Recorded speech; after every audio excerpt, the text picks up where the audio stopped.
Senador, eu queria Tá bem. começar falando do MDB. Tem mais assunto para falar sobre o senhor, inclusive sobre essa, aliás, sobre essa carta que a gente estava falando aqui agora há pouco. O senhor assinou?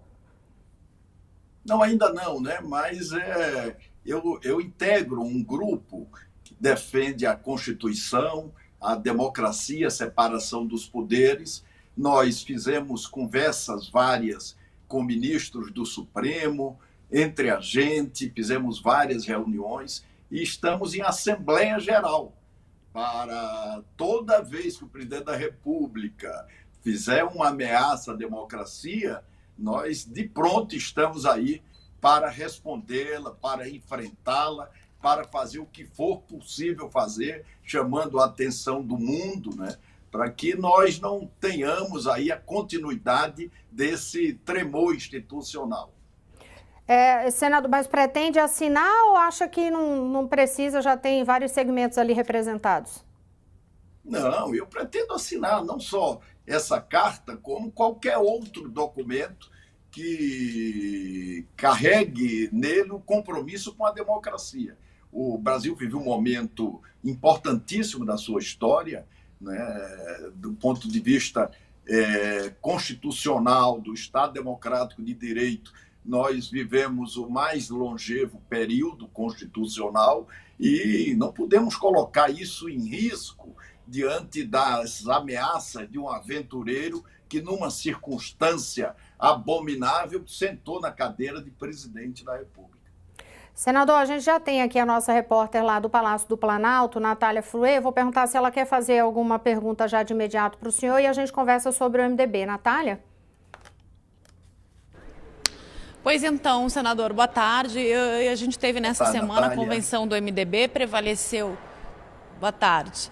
A gente teve convenção do MDB, se sabe que o senhor fez um movimento aí para que o MDB abrisse mão dessa candidatura própria, ou pelo menos, né, adiasse essa decisão, porque tem o entendimento de que poderia já apoiar o ex-presidente Lula. A confirmação do nome de Simone Tebet, ela é para valer mesmo ou o senhor acredita que ainda tem como reverter isso e que de forma esses atritos internos no MDB prejudica a imagem da sigla?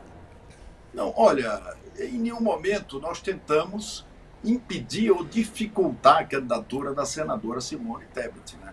Nós judicializamos a antecipação da data, pedindo mais um prazo para que nós pudéssemos conversar, sobretudo realizando uma reunião que ficou compromissada com o presidente Baleia, de que em junho nós faríamos uma avaliação do potencial eleitoral das candidaturas e que até lá era preciso que a senadora Simone mudasse a fotografia das pesquisas e contestamos também judicialmente o sistema de votação, porque o MDB adotou o Zoom e a legislação exige o voto secreto nas convenções partidárias.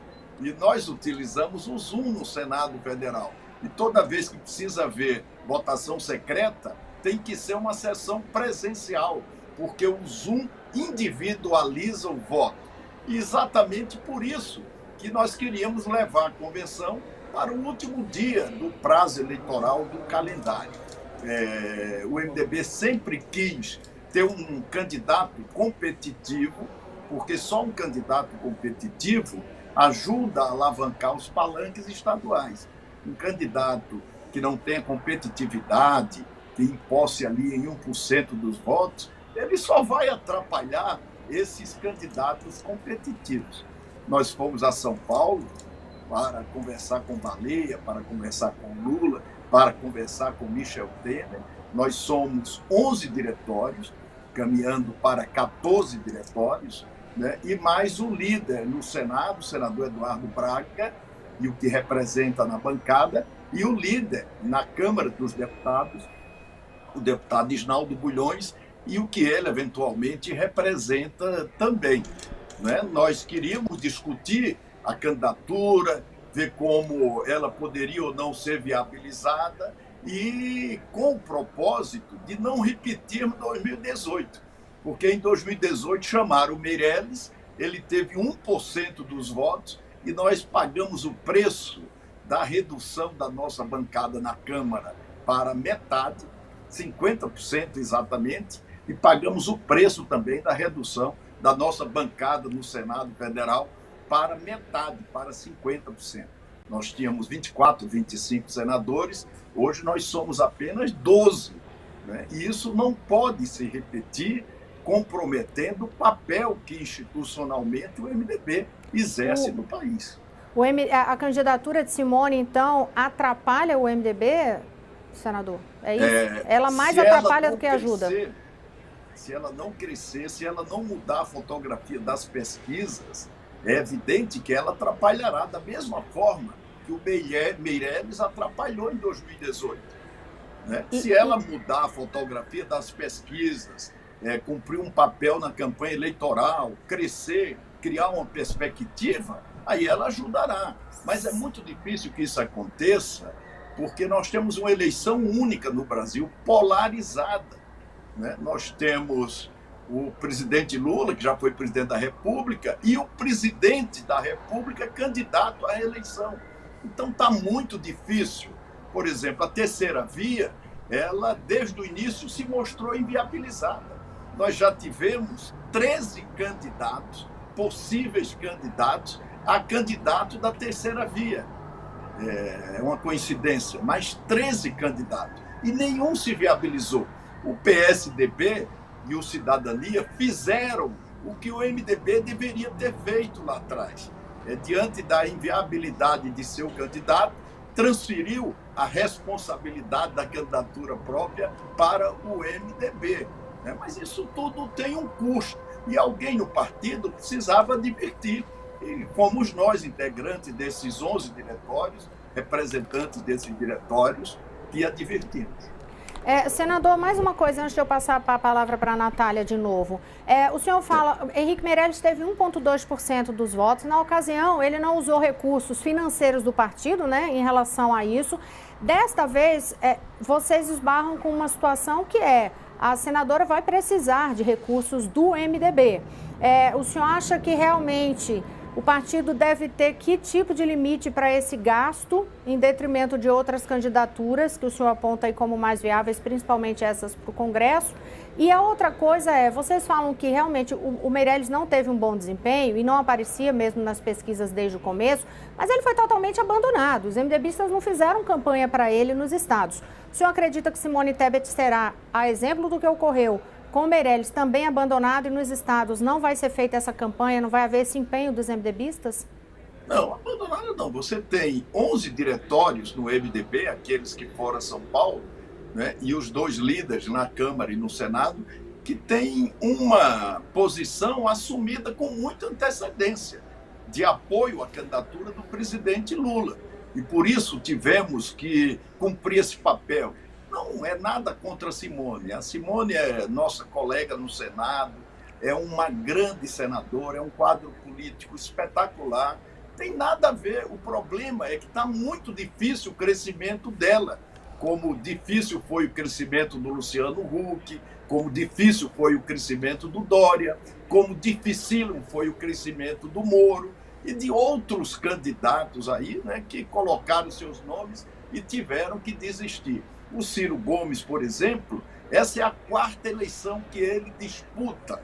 Essa é a pior versão do Ciro Gomes, né? Político decadente, candidatura sem chance absolutamente nenhuma e que, mais uma vez, desperdiça o espaço do debate político na campanha presidencial para agredir, atacar as pessoas, né, dizer absolutamente tudo que possa expressar o seu ressentimento, o fato de continuar de mal com a vida, de ser mal amado.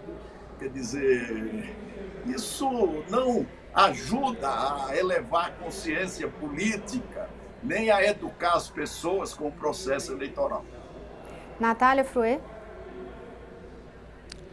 Pois então, senador, o senhor, sim, né, não esconde de ninguém a sua proximidade com o ex-presidente Lula.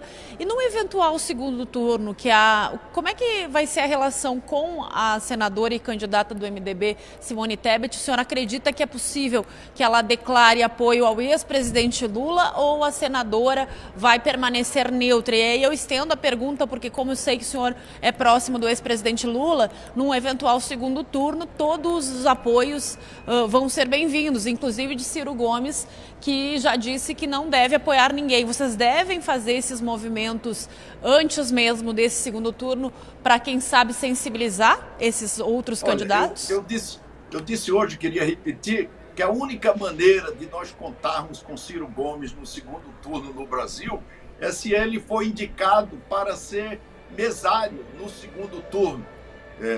Senão ele vai fazer o que fez na outra eleição, vai voltar para Paris, né, se esconder do processo e colaborar com alguém com a sua ausência, como colaborou na eleição passada. A única maneira de tê-lo no Brasil e não em Paris é se botá-lo para trabalhar no segundo turno, como mesário da própria eleição. E eu acho que a senadora Simone, não. Ela tem bom senso, ela é um quadro político respeitável. Eu acho que ela cumprirá um grande papel na campanha eleitoral. Eu acho dificílimo ter votos em função da polarização das eleições. Mas ela tem um projeto para o país, ela tem uma candidatura que é respeitável. Nós temos com ela uma relação política que é muito boa. Tivemos apenas uma divergência na estratégia política eleitoral, porque nós estávamos na defesa dos candidatos competitivos do partido, que não podem ficar expostos a apoiar nos estados um candidato que tenha 1%, 2% dos votos. Isso é muito ruim, é uma espécie de suicídio que não pode acontecer. Senador, o senhor ressalta aí a questão da Simone Tebet, que ela tem todos os méritos, enfim, vocês já se estranharam, vou usar esse termo assim, no passado, quando disputaram internamente no partido. Hoje a relação é boa. Isso é do processo democrático, mas quando ela se lançou na última eleição candidata à presidência do Senado, eu fiquei com ela incondicionalmente em todas as circunstâncias, porque naquele momento, sem dúvida nenhuma, ela era a pessoa que representava o que poderia de melhor vir para o Senado Federal. Nós temos uma diferença, né, estratégica, tática, em função da participação nessa eleição presidencial. Mas eu respeito o ponto de vista dela e ela também respeita o meu. Simone Tebet é um bom nome para o MDB trabalhar, por exemplo, para 2026. Ela é uma senadora jovem, tem 52 anos de idade, tem um nome com um peso e uma representatividade significativa, teve um papel muito forte, por exemplo, na CPI, que o senhor estava lá também, da Covid. O senhor acha que vale a pena o MDB investir pensando nas próximas eleições? O processo político ele é muito dinâmico. Você sabe que um dos prejuízos grandes que essa candidatura causa é tirar a Simone do Senado Federal, porque o mandato dela termina agora, né? E ela vai disputar a presidência da República, quando deveria disputar a reeleição, porque ela é muito importante, a sua participação é insubstituível no Senado. Com relação às eleições futuras, né, a circunstância que vai dizer para onde o MDB deve caminhar. Eu trabalho para que o MDB aproxime suas correntes. O MDB é um partido grande, plural, não tem dono, né, para que a gente possa trabalhar desde já com relação à possibilidade de ter um projeto de poder consistente, uma candidatura própria digna desse nome, com o apoio dos diretórios de todos os estados e com uma ampla perspectiva de vitória. Só para finalizar aqui a participação da Natália na entrevista, e a gente aí concluindo também, senador. Natália Fruet, tem mais uma pergunta para o senador. Pois então, senador, eu entendi a sua resposta, mas eu queria saber, o senhor, de forma particular, já conversou com a senadora Simone Tebet sobre a postura dela e já fez o apelo para que ela, de fato, abra voto num eventual segundo turno, ou essa conversa não existiu? Não, essa conversa ainda não existiu.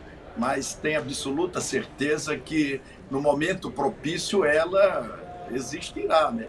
Por enquanto nós temos, eu não vou apoiar, mas eu torço para que a candidatura dê certo, que ela tenha um bom resultado, que eleve o seu papel na sucessão presidencial. E mais adiante, né, nós todos vamos conversar, zerar o jogo e ver qual a convergência que nós podemos construir em torno de um projeto de poder. Se for em torno do presidente Lula, muito bom, né? Claro, nós vamos ter que colaborar com alguns pontos programáticos, porque uma aliança de diferentes, de partidos políticos diferentes, né? Nós temos tantos partidos políticos no Brasil hoje, ela tem que se fazer, né, conceitualmente, em função de políticas públicas, de princípios, coisas que a política nacional está se ressentindo bastante ultimamente. Senador, então agora só eu mesmo para finalizar. Me diga uma coisa aí, com a sua visão articuladora e de um partido que a gente sabe que é o partido até hoje, o maior partido em número de prefeituras, por exemplo, que tem uma força gigante. Eu nunca consegui entender direito, senador, por que a dificuldade tão grande do MDB de ter um candidato à presidência forte, porque lá em 89... Ulisses, depois em 94, Orestes Quércia, aí vem Meirelles na eleição passada com 1,2% dos votos, nenhum deles nunca conseguiu chegar nem 5%. Esse é o destino do MDB, no máximo serviço, senador?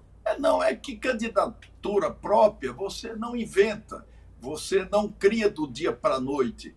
Né? Você tem que ter como candidato próprio alguém que tenha consistência, que tenha aderência popular, né, que saiba o que fazer com o país, né, que possa agregar em torno do seu nome as variadas correntes. Quando nós tivermos isso, com certeza nós vamos ter um candidato competitivo.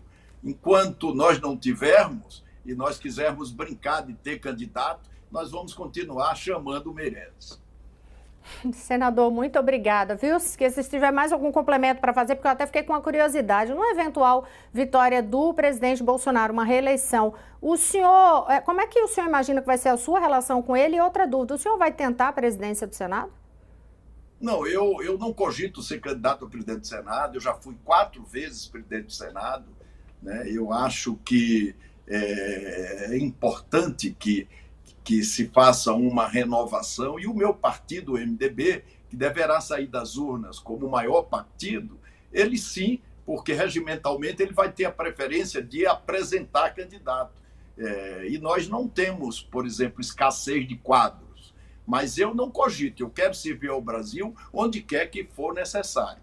Né? E estou disposto a colaborar, tirei uma licença para poder mais intensamente participar dessa campanha política eleitoral. A licença vai acabar apenas no dia 30 de setembro e eu estou exatamente entregue a essa missão e, evidentemente, fazendo o que eu gosto. E líder de eventual governo Lula seria algo que o agradaria? Não, eu não sei, porque essas circunstâncias, né, você não pode antecipá-las, até porque você não sabe o que eventualmente vai acontecer. Mas eu confio muito na vitória do presidente Lula, acho que ele vai ganhar e precisa ganhar no primeiro turno para nós tirarmos da vida nacional esse tremor permanente, esse risco de retrocesso institucional que significa o Bolsonaro, né, que é, sobre todos os aspectos, o maior retrocesso que o Brasil teve na sua história em todos os campos. Senador Renan Calheiros, do MDB de Alagoas, muito obrigada, viu, por conversar ao vivo aqui conosco no Poder Expresso, no SBT News. Um abraço.